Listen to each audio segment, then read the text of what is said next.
The house had been abandoned for decades, its paint peeling like wet skin in the rain. The windows were boarded up, but the wind whistled through the cracks, sounding like a chorus of whispers. Elise stood at the threshold, her flashlight flickering as she stepped inside. The air was thick with the smell of rot and something else, something sweet, almost floral but decayed.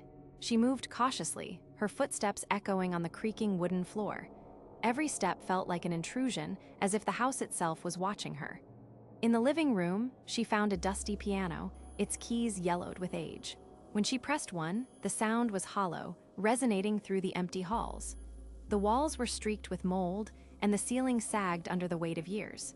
She ventured upstairs, her heart pounding in her chest. The bedrooms were bare, except for a single closet in what seemed to have been a child's room. Inside, she found a stack of Polaroids, each showing a family that wasn't her own. Their smiles seemed genuine, but their eyes were off, as if something had been standing just behind the camera. The last photograph showed the same family, but their faces had been scratched out, one by one. In the kitchen, she discovered a calendar from 1987, the days crossed off in red ink until the final entry, which read, "They're coming." The refrigerator hummed, despite the power being off. Inside, she found a single jar of preserves, the label smeared with something dark. As she turned to leave, she heard her name. Elise!